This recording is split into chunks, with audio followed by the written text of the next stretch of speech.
নমস্কার বন্ধুরা, কবিতার হোম ফুডে আপনাদের সবাইকে স্বাগত। আজ ঢেঁকি ছাটা চিড়ে দিয়ে চিড়ের পোহা বানালাম। শীতকালে চিড়ের পোহা খেতে বেশ মজাই লাগে। ব্রেকফাস্টে বা বাচ্চাদের টিফিনেই চিড়ের পোহা বানিয়ে দেওয়া যেতে পারে।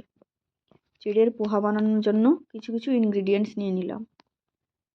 বিনস, আলু, সবুজ মটর, ফুলকপি, গাজর, কাঁচা লঙ্কা। আর চিড়েটাকে আধা ঘন্টা ধরে ভিজিয়ে রাখলাম।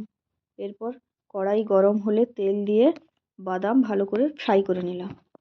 বাদাম ফ্রাই করার পরে ওই গরম তেলের মধ্যে শুকনো লঙ্কা, কালো সর্ষে ফোড়ন আর কারি পাতা দিয়ে একটু নাড়াচাড়া করে তারপর ইনগ্রিডিয়েন্টসগুলো একে একে অ্যাড করলাম।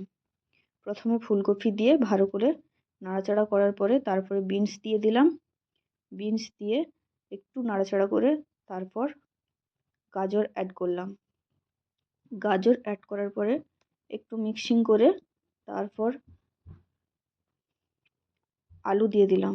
আলু দেওয়ার পরে তারপরে আরেকটু ভালো করে মিক্স করে তারপর মটরশুঁটি এবং কাঁচা লঙ্কা অ্যাড করলাম।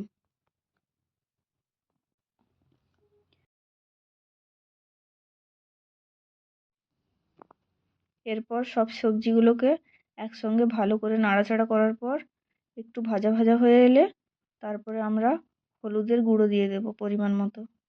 হলুদের গুঁড়ো কিন্তু আমাদের স্বাস্থ্যের পক্ষে খুবই উপযোগী। ভালো করে ভেজে নেওয়ার পরে একটু তেল দিয়ে তারপর আরেকটু নাড়াচাড়া করার পরে পরিমাণ মতো লবণ অ্যাড করব। তারপর একটু ভালো করে নাড়াচাড়া করার পরে সবজিগুলো ভালো করে ভাজা হয়ে গেলে তারপর আমরা ভেজানো চিড়েটাকে অ্যাড করে দেব।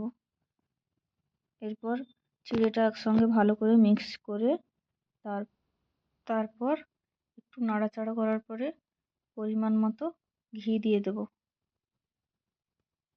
ঘি দেওয়ার পরে ভালো করে একটু নাড়াচাড়া করার পরে তারপর আমরা 2-3 মিনিটের জন্য ঢাকনা দিয়ে দেব। তারপর ঢাকনা খোলার পরে সবজিগুলো সেদ্ধ হয়েছে কিনা দেখে নেব। এরপরে আমরা ভাজা বাদামগুলোকে মিশিয়ে দেব ভালো করে। এখন আমাদের রেডি হয়ে গেল ঢেঁকি ছাটা চিড়ের পোহা, যেটা খেতে খুবই সুস্বাদু, টেস্টি টেস্টি।